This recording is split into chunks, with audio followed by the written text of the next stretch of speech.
menanti kesaksian Budi Ari.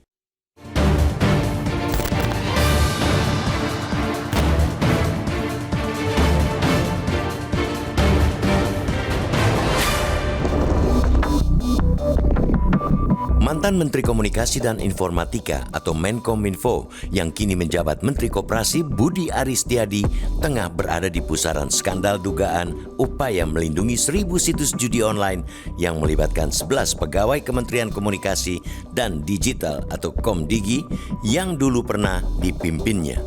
Disebut skandal besar karena orang-orang di institusi yang harusnya menjadi benteng melawan situs-situs judi daring ternyata malah terungkap sebagai pelindung situs judol. Pola perlindungan itu berlangsung terorganisasi secara sistematis dan tertata. Komplotan ini menggunakan kantor satelit di Bekasi, Jawa Barat untuk menjalankan aksi mereka. Kantor yang seharusnya menjadi pusat pemblokiran situs ilegal malah menjadi markas besar operasi perlindungan. Tiap-tiap orang juga memiliki peran berbeda, tidak hanya sebagai ahli teknologi informasi, tetapi juga ada yang berperan sebagai penghubung dengan para bandar judol. Mereka bertugas menyusun daftar situs yang dilindungi dan menampung uang setoran dari para bandar judi daring ini. Para bandar judi online diwajibkan membayar setoran sebesar 8,5 juta rupiah per situs setiap 2 minggu melalui tempat penukaran uang agar situs-situs mereka tetap berjalan tanpa gangguan. Adanya uang pengamanan membuat komplotan ini meraup uang sekitar 8,5 miliar rupiah per bulan. Mereka jelas telah menyalahgunakan kewenangan. Mereka seharusnya memberantas situs judi online, bukan malah menjadi backing. Parahnya, para komplotan ini justru bebas melakukan aksi mereka dari Pusat Komando Pemberantasan Judi Online.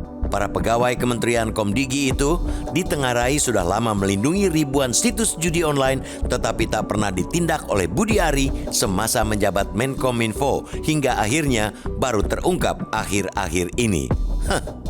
Kondisi inilah yang membuat publik penasaran atas komitmen Budi Ari yang pernah menjabat sebagai Ketua Harian Bidang Pencegahan Satgas Pemberantasan Judi Online.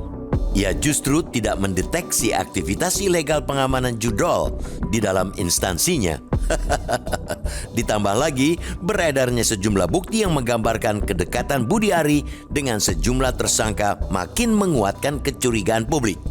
Foto saat Budi Ari menghadiri pernikahan salah satu tersangka, Adi Kismanto atau Aka misalnya, kini beredar luas. Karena itulah, aparat penegak hukum perlu segera memeriksa Budi Ari terkait dengan kasus pengamanan situs judol tersebut.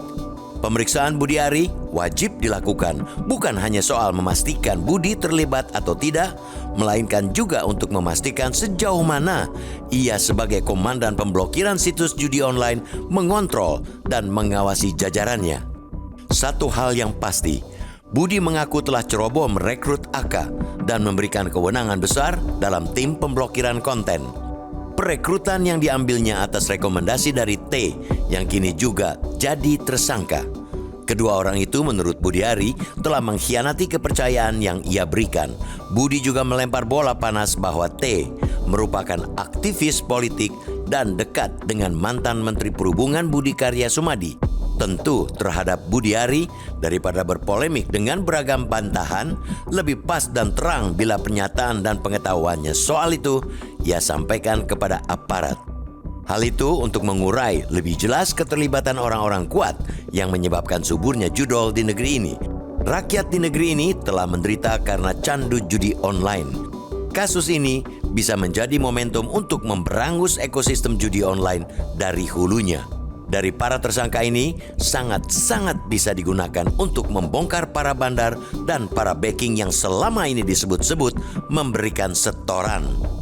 Tanpa menelusuri bandar sekaligus backing, maka situs-situs judi online akan kembali merebak, seperti halnya penutupan jutaan konten dan situs judi. Akhirnya, bermunculan situs baru yang berlipat ganda jumlahnya, dan korban-korban akan terus berjatuhan tanpa ada perlindungan negara.